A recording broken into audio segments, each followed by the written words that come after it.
teman-teman, kali ini saya memiliki pembahasan yang sangat-sangat panas ya. Pembahasan ini panas selalu kalau dibahas ya, karena banyak sekali orang yang mendebatkan di mana Allah. Ya, di mana keberadaan Allah. Sampai-sampai siapa namanya? Kiai Idrus Ramli dengan Kiai Abdul Somad, mereka berdua membuat video, tetapi saya tidak akan membahas ke ranah itu. Saya tidak akan membahas Kiai Idrus Ramli dengan Kiai Abdul Somad. No, tetapi saya akan membahas di mana Allah. Sebenarnya gampang teman-teman untuk memahami Allah itu di mana. Asalkan kita mau berpikir, ya benar-benar berpikir. Dan di sini ketika ada pertanyaan, di manakah Allah? Sudah saya jawab, ada banyak sekali dalil di dalam Al-Quran ataupun di Al-Hadis yang menyatakan kalau Allah itu berada di atas arsy, bukan ada di mana-mana. Karena apa? Allah ada di mana sebenarnya? Kalau ada pertanyaan seperti ini. Kalau kata Imam Malik, pertanyaan seperti ini adalah bid'ah katanya. Dan Imam Malik lebih percaya kalau Allah itu bersemayam di atas arsy tanpa memikirkan bagaimana Allah bersemayam. Kalau kita kan enggak. Edukasi seperti ini tuh malah disalahkan. Kalau kita membahas seperti ini, kita dianggap menyamakan Allah itu seperti kita. Artinya kalau Allah bersemayam, punya pantat begitu.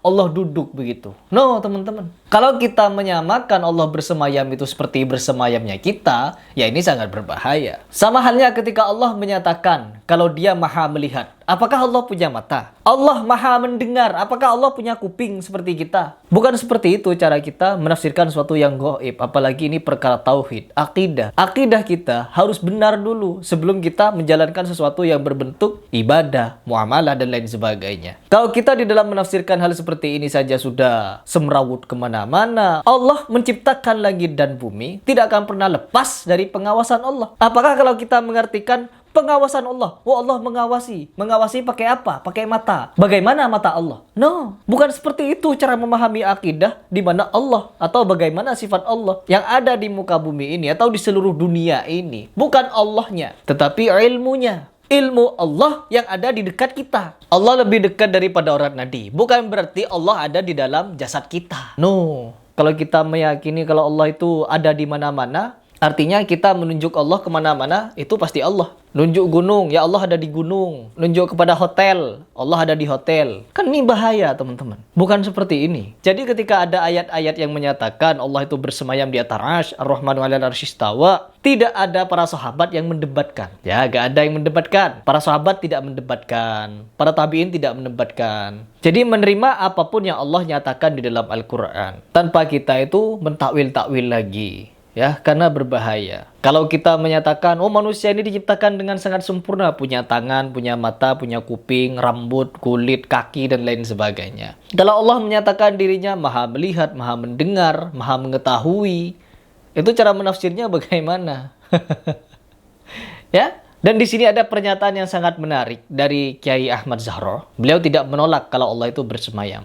Beda halnya dengan kiai-kiai atau ustadz-ustadz yang begini-begini. Coba kita simak seperti apa penjelasan dari Kiai Ahmad Zahro. Di Al-Quran, di surat Qaf jelas, walaqad khalaqnal insana wa na'lamu ma tuwaswisu bihi nafsu wa nahnu aqrabu ilaihi min hablil warid. Allah SWT yang menciptakan manusia, Allah SWT maha tahu apa yang terusik, tergelitik, terbisik dalam hati manusia, dan Allah SWT lebih dekat dari ulat leher. Ya. Di ayat lain, tsummastawa 'alal arsy. Allah setelah menciptakan bumi langit ini kemudian tsummastawa 'alal arsy, kemudian bersemayam di atas arsy. Ini yang diperdebatkan oleh para ulama, umumnya kaum salafi menyatakan, ulama salaf maksud saya, Ya, ulama menyatakan terdahulu bahwa ya Allah SWT istiwa al-arsy, tapi la kaifu, tidak diketahui ya apa istiwanya atau bersemayamnya. Pokoknya Allah sendiri memang menyatakan Allah SWT punya arsy dan Allah SWT bersemayam di atas arsy. Itu tekstual Al-Quran. Lalu kok Allah tahu lebih dekat dari hablul warid? Itu pengetahuan Allah, itu penglihatan Allah, itu pendengaran Allah Subhanahu wa taala. Iki gampangannya ngeten lho. Indosat atau Telkomsel pusatnya teng ndi? Teng Jakarta atau Bandung? Bandung ya. Yang di Bandung itu Indosat ya. Pokoknya pusat telekomunikasi itu HP penyelenggara dulu. Pusatnya kontrolnya di Bandung, providernya. Tapi HP penyelenggara didelik nanti kan ketahuan. Manungsa iso gawe kaya ngono. Jadi Allah SWT menaruh pengawasannya, Iya. penglihatan, pendengarannya di Betul.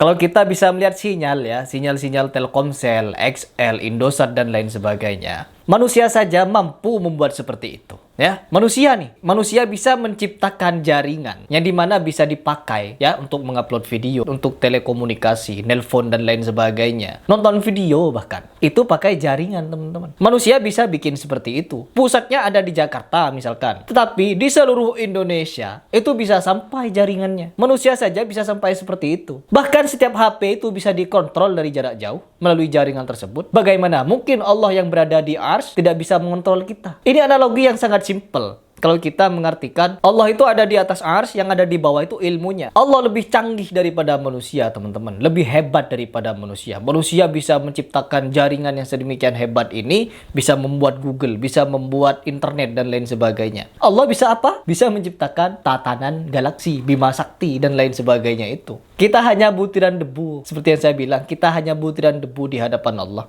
Gak ada apa-apanya. Jangan sok-sokan kita meributkan Allah ada di mana-mana, Allah begini, Allah begitu. Gak perlu. Tinggal ikuti yang ada di Al-Quran. Kalau Allah ada di Arsy, dan apa yang ada di kita ini Allah lebih dekat daripada urat nadi, yaitu ilmunya. Kan Allah sering menyebutkan sesuatu yang bersifat kami. Ma anzalna alaikal Qur'an litashqa. Allah sudah menyebutkan seperti itu. Anzalna, kami.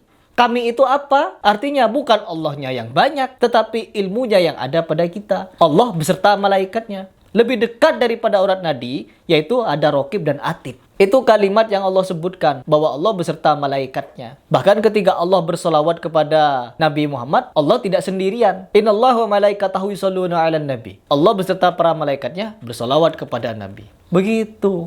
Ya, lanjut dulu. Semua hamba. Nah, kita kan diberi roh dari Allah SWT. Itu chipnya sudah langsung connect.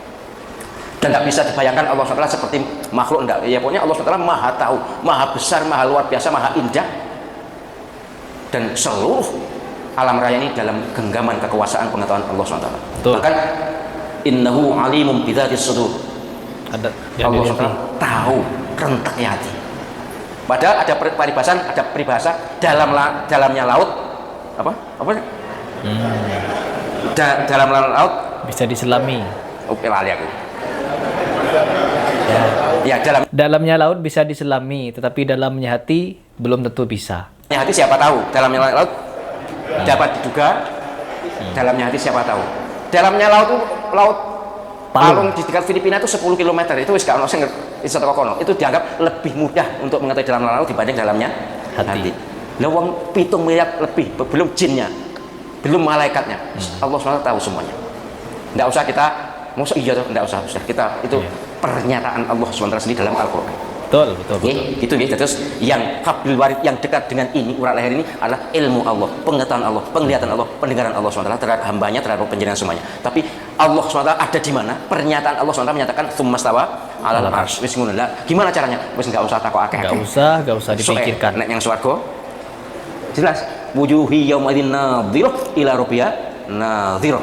Nanti wajah orang-orang penghuni surga itu cerah, kemudian pada suatu ketika sesekali melihat Allah SWT. Kalau saya melihat Allah SWT, kenikmatan surga semuanya terlupakan karena nikmatnya melihat Allah SWT. Moga-moga. Oh enggak, kalau bagi orang-orang sufi teman-teman, sufi-sufi perokok, kenikmatan itu kalau bagi mereka bukan cuma melihat Allah, ngerokok ya.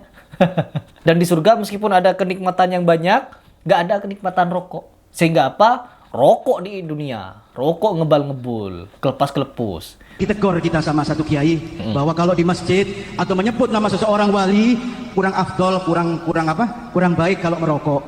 Masya Allah, luar biasa. Tetapi ada alasan saya, mungkin alasan semua orang. Kenapa merokok? Kenapa? Saya ingin masuk surga, kiai. Karena di surga tidak ada api, tidak ada rokok otomatis. Allah. Sontoloyo emang. Mohon maaf, belum ada riwayat surga ini ada apinya, belum ada. Baik hadis apalagi Al-Quran, kalau ingin rokok di surga, masuk neraka dulu, naudzubillah. Maka yang di belakang semua ini ahli perokok semua. Mudah-mudahan sehat panjang umur, amin. Masuk surga, amin ya robbal.